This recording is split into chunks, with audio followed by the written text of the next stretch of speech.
Hola, muy buenas tardes a todos y a todas. Como ustedes saben, el día de ayer el Tribunal Electoral del Poder Judicial de la Federación asignó los diputados y senadores de mayoría para cada uno de los partidos políticos y también los senadores y diputados de representación proporcional, que comúnmente llamamos plurinominales. Y dada esta asignación, nuestro movimiento, que como ustedes saben está conformado por Morena, Partido del Trabajo y Partido Verde, tiene mayoría calificada en la Cámara de Diputados y ayer se incorporaron 2 senadores a las fracciones, también a la fracción de Morena, que junto con el Verde y el PT pues también tienen prácticamente mayoría calificada. ¿Qué significa esto? Pues que es posible cambiar la constitución de nuestro país, la constitución de los política de los Estados Unidos mexicanos. La constitución se cambia a partir de mayorías calificadas en la Cámara de Diputados, Cámara de Senadores, y también de mayorías en los congresos locales. Esto ha ocurrido otras veces en la historia, que no eran precisamente para favorecer al pueblo de México o a la nación. Uno de esos casos más recientes, por ejemplo, es el cambio constitucional que hubo para la reforma energética en el 2013 o la reforma educativa también en el 2013, otras reformas constitucionales y otras mucho antes que hubo, por ejemplo, en 1992 hubo grandes cambios a la Constitución que pues revocaron parte de la Constitución de 1917. ¿Qué va a hacer esta fracción con estas propuestas que hay? Pues ustedes las conocen. Muchas de ellas son las que presentó el presidente de la República el 5 de febrero del 2024, previo a la elección.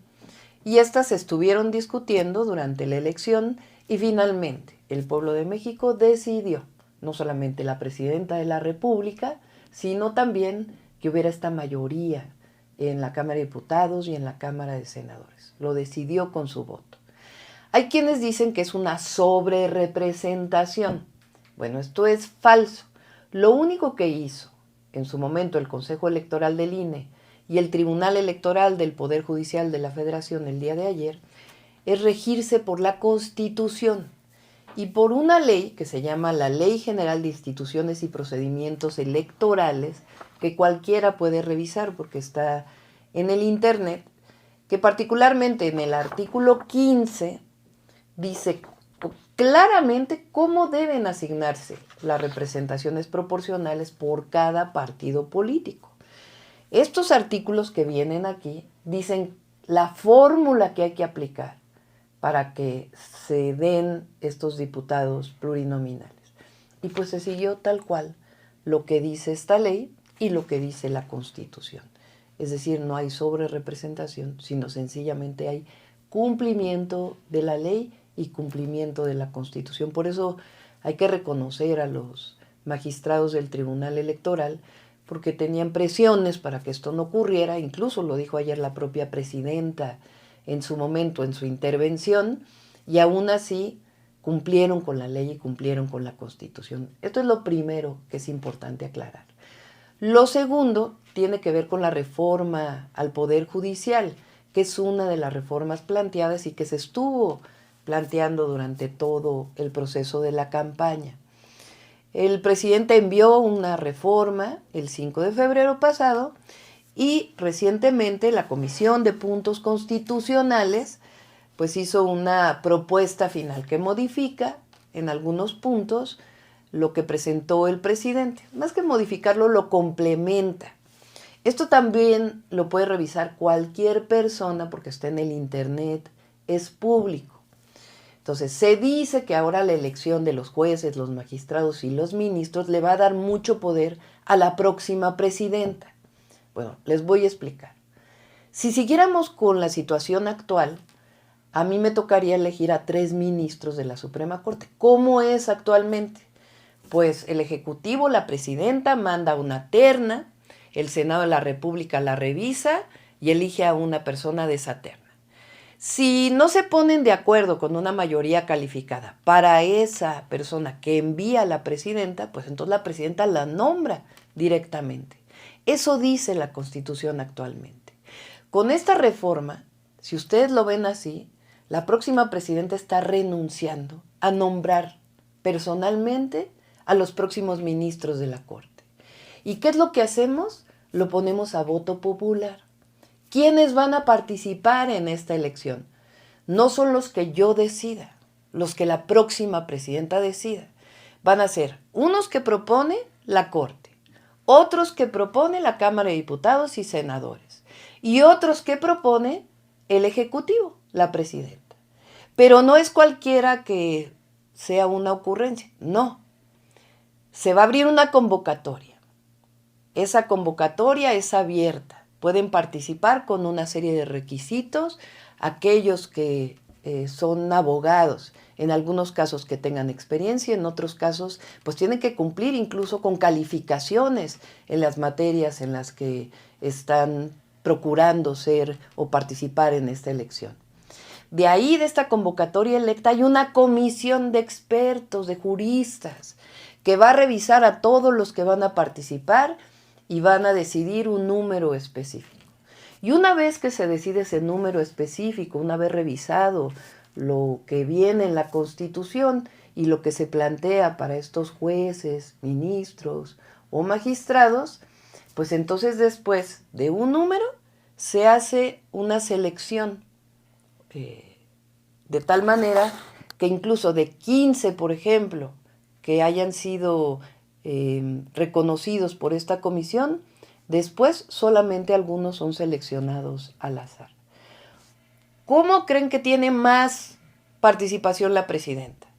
En el primer caso, cuando se puede nombrar directamente, o en el segundo caso, donde hay una comisión que revisa, una convocatoria abierta, incluso se selecciona al azar, y después de eso van a votación popular. Pues obviamente en la primera. Pues nosotros no queremos eso, nosotros lo que queremos es que en el Poder Judicial también haya democracia. Por supuesto, tienen que quedar aquellos que tienen una fama pública buena, que sean honestos y que tengan los conocimientos para poder ser jueces, magistrados o ministros de la Suprema Corte.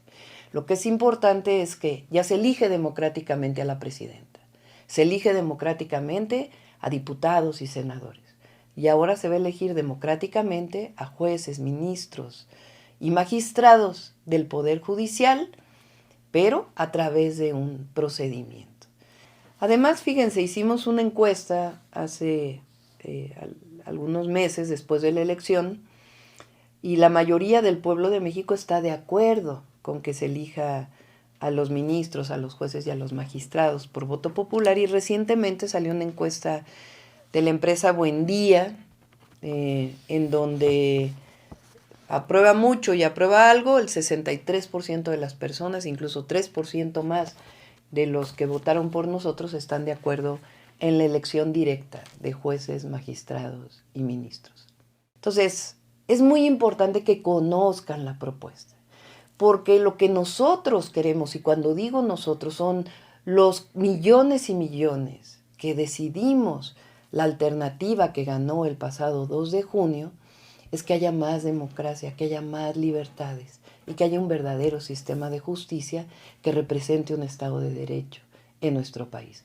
Porque a la fecha podría dedicar aquí mucho tiempo, que lo podemos hacer en otra ocasión, de privilegios que tienen los miembros del Poder Judicial, o también de una lista muy grande. Ya olvídense de leyes que han echado para atrás, que eso no es correcto, sino incluso de delincuentes de la delincuencia organizada que han liberado en los últimos años. Entonces lo que queremos es justicia, libertad y democracia en el país. Y vamos a actuar muy responsablemente. Lo que sí es que hubo un mandato popular y eso es muy importante que se cumpla. El día domingo próximo, 1 de septiembre, es el informe del presidente Andrés Manuel López Obrador. Los invitamos para estar ahí en el Zócalo de la Ciudad de México. Ahí vamos a estar escuchando el 6º informe del gran presidente Andrés Manuel López Obrador. Y a partir de ahí, pues quedará un mes para el 1 de octubre, para la toma de posesión como presidenta constitucional. Les envío un saludo a todos y a todas.